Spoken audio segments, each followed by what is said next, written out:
প্রথমে ঘুমের থেকে উঠে নিয়েছি, উঠে দেখো ঘরগুলো সব ঝাড় দিয়ে মুছে নিয়েছি, বাইরের ওই যে সলক।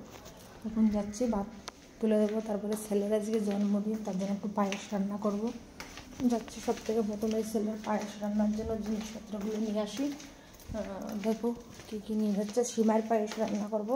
আর আমি তো সবে ঘুমের থেকে উঠলাম, মানে ঘুমের থেকে সবে উঠলাম না, উঠেই জামা কাপড়গুলো সব ছেড়ে ঘর দুয়ার ঝাড় দিয়ে ঘরটাকে মুছে নিয়ে নিলাম। এখানে আছে কাজু, এখানে আছে কিশমিশ, আর এখানে আছে যে সব কিছু দিয়ে সিমাই, আর এইখানে আছে আর এক প্যাকেট সিমাই। এগুলো সব নিয়ে যাবো এখন। পায়েস রান্না করতে লাগবে আমার। আর নেবো সঙ্গে ঘিটাও বের করে নিয়ে যাই, এগুলো তো আজকে লাগবে। ঘি নিয়ে যাচ্ছি।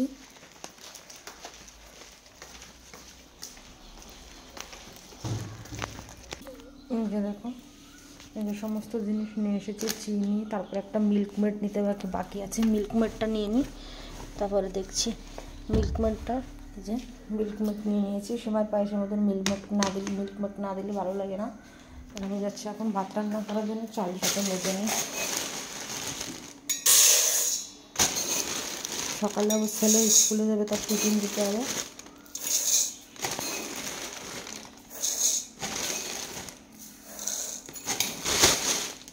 চালটাকে ধুয়ে নেব।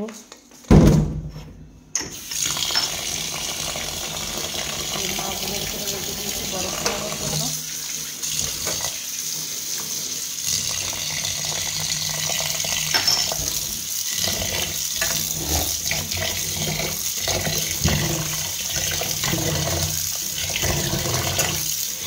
জাল ধরা নয় সেগুলো না ওসব ভাতটা কাঠের জলে রান্না করবো, তার জন্য জাল ধরাই হচ্ছে না, জিজ্ঞাসা করে নিলাম। পরিমাণে চালের ভিতরে চাল আছে, চালটা ধোয়া হয়ে গেছে। এখন জল দেখছি বাইরে উনুনটায় জাল ধরিয়েছে কিনারায় দেখার জন্য। দেখো ধুঁয়া বেরোচ্ছে, কি ধোঁয়া হচ্ছে গান ভিজে কাঠ ভরেছিস নাকি? হ্যাঁ, ভিজে কাঠ নাকি? ধুমো হয়ে যাচ্ছে।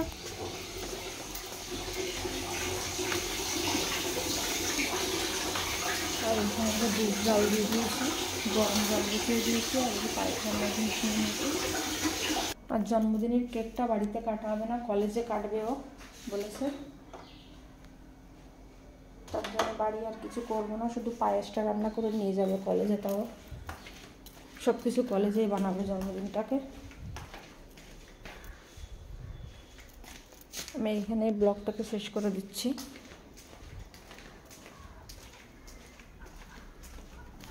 বাড়ির সামনে তো হালকা হালকা করে বেলা উঠছে, রোদ্দুর বেরোচ্ছে।